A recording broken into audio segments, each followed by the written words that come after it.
लेकिन मूसा के ऊपर परमेश्वर ने अपनी गति प्रकट की थी। आमीन। तो इसलिए हमें क्या चाहिए?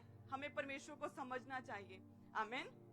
मूसा, जब हम देखते हैं कि वो 40 दिन रात के रोजों में पहाड़ पर था, तो जब वापस आया तो उसके मुंह से, उसके फेस से परमेश्वरीय किरणें, सामर्थ्य निकल रही थी। डायरेक्टली देख पा रहे थे लोग। वही मूसा था, बाइबल में लिखा कि एकमात्र वही एक मूसा, परमेश्वर का दास, जो परमेश्वर की पीठ का दर्शन कर पाया था। यही एक मूसा था जिसने यहोवा के साथ आमने सामने बैठकर एक भाई की तरह, एक ब्रदर, एक भाई की तरह बात की थी, एक फैमिली मेंबर की तरह। आमीन। बाइबल में लिखा है कि यहोवा मूसा के आमने सामने बैठकर एक भाई की तरह उससे बात करता था। वही एकमात्र एक जन था जिसने परमेश्वर की पीठ का दर्शन देखा था। आमीन। वो कैसे पॉसिबल हुआ? क्योंकि वो हमेशा इसी धुन में रहता था कि परमेश्वर को क्या पसंद है, परमेश्वर को क्या ना पसंद है, परमेश्वर को समझना, परमेश्वर में बने रहना। आमीन। इसीलिए मूसा एक बहुत बड़ा परमेश्वर का दास बन पाया। परमेश्वर उसके सामने सम्मुख बैठकर बादल में से उससे बात करता था। परमेश्वर ने इजरायलियों को नहीं, मूसा को वो वचन दिए, वो पट्टियां दी। परमेश्वर उससे इंस्ट्रक्शंस देता था कि क्या करना है आगे। हालेलुया। तो उसी तरह से एक विश्वासी को सिर्फ और सिर्फ चमत्कार हो गए, गवाहियां बने जाएं, ये काफी नहीं है। परमेश्वर में बने रहने के लिए आपको परमेश्वर चाहिए। हालेलुया। तो परमेश्वर के साथ आपका एक पर्सनल रिलेशन होना चाहिए। लिखा है कि जब जो मूसा था वो पहाड़ के ऊपर था, तो लोगों ने देखा कि इतने दिन हो गए, मूसा परमेश्वर का दास आया नहीं। कई दिन हो गए, परमेश्वर का कोई वचन नहीं पहुंचा, परमेश्वर का कोई वचन नहीं आया किसी के थ्रू। दास भी पता नहीं कहां गया, परमेश्वर का अभी आया नहीं, इतने दिन हो गए। तो क्या क्या किया उन्होंने? हारून को बुलाया और बोला कि हमारे लिए एक सोने का बछड़ा बनाओ ताकि हम उसे पूजें, ताकि हम उसे दंडवत करें, ताकि वो हमारा परमेश्वर हो, वो हमारा अगुआ हो। ये कैसे हो सकता है कि एक व्यक्ति को खुदावंद ने इतने बड़े चिन्ह और चमत्कार दिखाकर खुदावंद उन्हें आधे सफर तक खुदावंद उन्हें ले आया, लेकिन क्या किया? अविश्वास किया।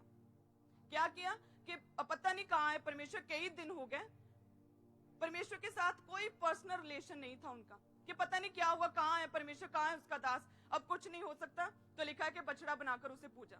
परमेश्वर में अविश्वास किया।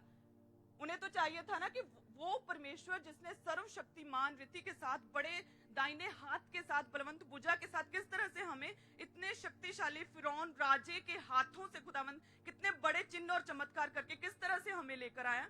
तो कोई बात नहीं, कुछ दिन हुए, परमेश्वर आगे भी हमें संभालेगा। लेकिन लिखा है कि कोई पर्सनल रिलेशन नहीं था परमेश्वर से कुछ नहीं उन्हें चाहिए था। परमेश्वर की सिर्फ प्रॉपर्टी चाहिए थी, परमेश्वर नहीं चाहिए था। परमेश्वर को नहीं चाहते थे, परमेश्वर के बड़े कामों को, चिन्ह और चमत्कारों को, और सिर्फ गवाहियों को चाहते थे।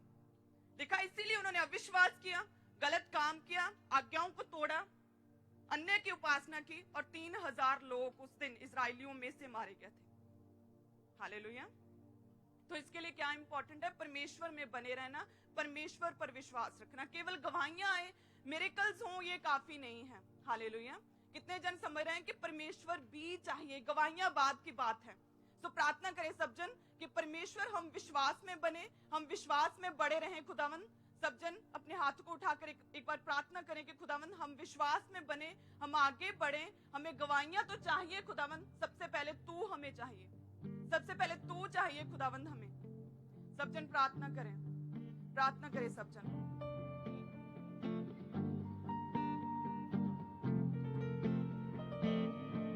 कि परमेश्वर हमें तू चाहिए खुदावंद, सबसे पहले तू चाहिए हमें, उसके बाद गवाहियां, उसके बाद मिरेकल्स, उसके बाद चिन्ह और चमत्कार। सबसे पहले खुदावंद हमें तू चाहिए। अगर तू मिल गया तो सब कुछ पॉसिबल है, सब कुछ हो सकता है। जो मनुष्य से नहीं हो सकता वो परमेश्वर से पॉसिबल है। खुदावंद फिर सब कुछ हो सकता है। सबसे पहले हमें आज तू चाहिए खुदावंद, हमें तू चाहिए। हम तुझ में बने रहे, हम तुझे समझे परमेश्वर, तेरे वचनों पर चलें, और उसके बाद गवाहियां भी हमारे पीछे पड़कर हमें मिलेंगी।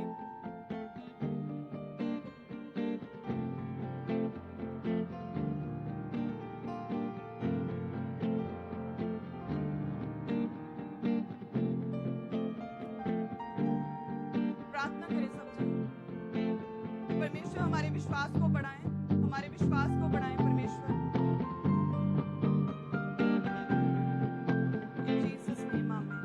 आमीन।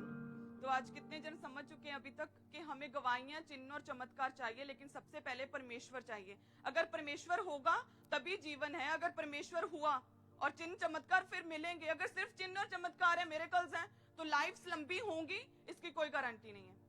हालेलुया। अगर परमेश्वर साथ है तो चिन्ह और चमत्कार भी मिलेंगे, गवाहियां भी बढ़ेंगी और लाइफ्स भी लंबी होंगी। अगर परमेश्वर को नहीं समझते, परमेश्वर को नहीं चाहते और सिर्फ गवाहियां चाहते और गवाहियों के लिए यहाँ पर बैठे हो, तो वो गवाहियां भी टेम्पररी होंगी। क्योंकि जो परमेश्वर ने हमें गवाहियां दी वो इसीलिए दी ताकि हम परमेश्वर को जाने, परमेश्वर को समझ सके कि वो सर्वशक्तिमान है, वो कुछ भी करने की ताकत रखता है। आमीन। हम देखते किस तरह से इजरायलियों ने पाप किया और वो मारे गए, लेकिन वहां पर चाहिए तो ये था ना कि विश्वास करते, क्योंकि जो चुनौतियां एक विश्वासी की लाइफ में होती हैं वो इसीलिए तो आती है ताकि हम परमेश्वर को समझ सके, ताकि ये जान सके कि यस परमेश्वर ये कर सकता है। हालेलुया। मैं बोल सकती हूँ, अगर शुरू से बोलती तो क्या था इसमें, बोल रही हूँ, हजारों लोग बोल रहे हैं, सभी बोल रहे हैं, लेकिन बोल नहीं पाती थी, चुनौती थी। वो आज मैं समझ पा रही हूँ, हालेलुया, कि ये सिर्फ परमेश्वर ने किया। हमारी लाइफ में जो चुनौतियां होती हैं किसी समय पर, वो इसीलिए हैं ताकि हम परमेश्वर को समझ पाए कि यस वो सब कुछ करने की ताकत रखता है। हालेलुया। और जब इजरायलियों ने बछड़ा बनाया, उसे पूजने लगे, तो लिखा कि यहोवा क्रोधित हुआ। परमेश्वर मूसा के पास गया और बोला कि मेरे लोग बिगड़ गए हैं, ये सिर्फ मिरेकल्स चाहते हैं, ये सिर्फ गवाहियां चाहते हैं, ये सिर्फ चमत्कार चाहते हैं, ये सिर्फ बड़े काम चाहते हैं, ये मुझे नहीं चाहते। परमेश्वर क्रोधित हुआ और बहुत से लोग मारे गए। तो इसीलिए हमें चिन्ह और चमत्कार, गवाहियां बाद की बात है, सबसे पहले हमें परमेश्वर चाहिए ताकि हम परमेश्वर में बने रहें। आमीन। तो परमेश्वर कैसे प्राप्त होंगे? यदि हम विश्वास करेंगे। पौलुस ने कहा कि धर्मी जन विश्वास के साथ जीवित रह सकता है। तो अगर हमें जीना है तो क्या चाहिए? विश्वास चाहिए। ऐसा बाइबल कहती है कि अगर जीना है तो विश्वास चाहिए, क्योंकि धर्मी जन विश्वास के साथ जीवित रह सकता है। हालेलुया। तो एक विश्वासी बनना, एक विश्वासी, एक मसीही वही है कि जो दिख नहीं रहा उस पर भी विश्वास करना कि यस ये मेरी लाइफ में हो सकता है। मेरी लाइफ में अगर ये मेडिकल रिपोर्ट्स ये गलत आ रही हैं, मेरी स्वास्थ्य के अकॉर्डिंग नहीं, उल्ट आ रही हैं, मेरी लाइफ में ये वीकनेस है, मैं इस शर्मिंदगी में हूँ, मेरा गर्व नहीं खुला हुआ है, तो ये क्या है? ये चुनौतियां हैं। और इस चुनौतियों में परमेश्वर पर विश्वास करना कि यस वो कर सकता है, वो सब कुछ करने की सामर्थ्य रखता है, ये क्या है? ये विश्वास है। हालेलुया। तो विश्वासी बनना है ताकि हम परमेश्वर के बड़े कामों को देख पाएं, ताकि वो बड़े काम हमारी लाइफ में बने रहें। हालेलुया। हम देखते हैं किस तरह से हमारी लाइफ में सबसे इंपॉर्टेंट क्या है। हमारी लाइफ में सबसे कीमती अगर कोई चीज है तो वो विश्वास है। हालेलुया। अगर विश्वास में बने रहे तो जीवित रहेंगे, विश्वास में बने रहे तो परमेश्वर के बड़े कामों को देखेंगे, विश्वास में बने रहे तो हमारी आत्मिक लाइफ ऊंची उठेगी और हम परमेश्वर के बड़े कामों को देखने पाएंगे और वो बड़े काम हमारी लाइफ में सदा तक बने रहेंगे। आमीन। तो बिना विश्वास, बाइबल कहती है कि परमेश्वर को प्रसन्न करना न होना है। विश्वास के बिना हम परमेश्वर को समझ नहीं सकते, परमेश्वर हमसे क्या चाहते हैं ये नहीं समझ सकते। और अगर विश्वास नहीं है तो शैतान हमारी लाइफ पर अटैक करता है, एक मसीही पर अटैक करता है और उसकी लाइफ से सब कुछ खत्म हो जाता है। हालेलुया। तो विश्वास क्या है? एक इंपॉर्टेंट चीज है। विश्वास में बड़े रहना चाहिए। इसके लिए हर एक विश्वासी की प्रार्थना होनी चाहिए कि परमेश्वर मेरे विश्वास को बढ़ाएं, मेरा विश्वास नेक्स्ट लेवल का करें। क्योंकि अब विश्वासी 1 साल 2 साल 4 साल हो गए तो इसी विश्वास के साथ नहीं अब जीना, इससे नेक्स्ट लेवल का फेथ मांगना है खुदा से। हालेलुया। हमारी लाइफ का बेस क्या है? विश्वास है। फेथ हमारी लाइफ का बेस है।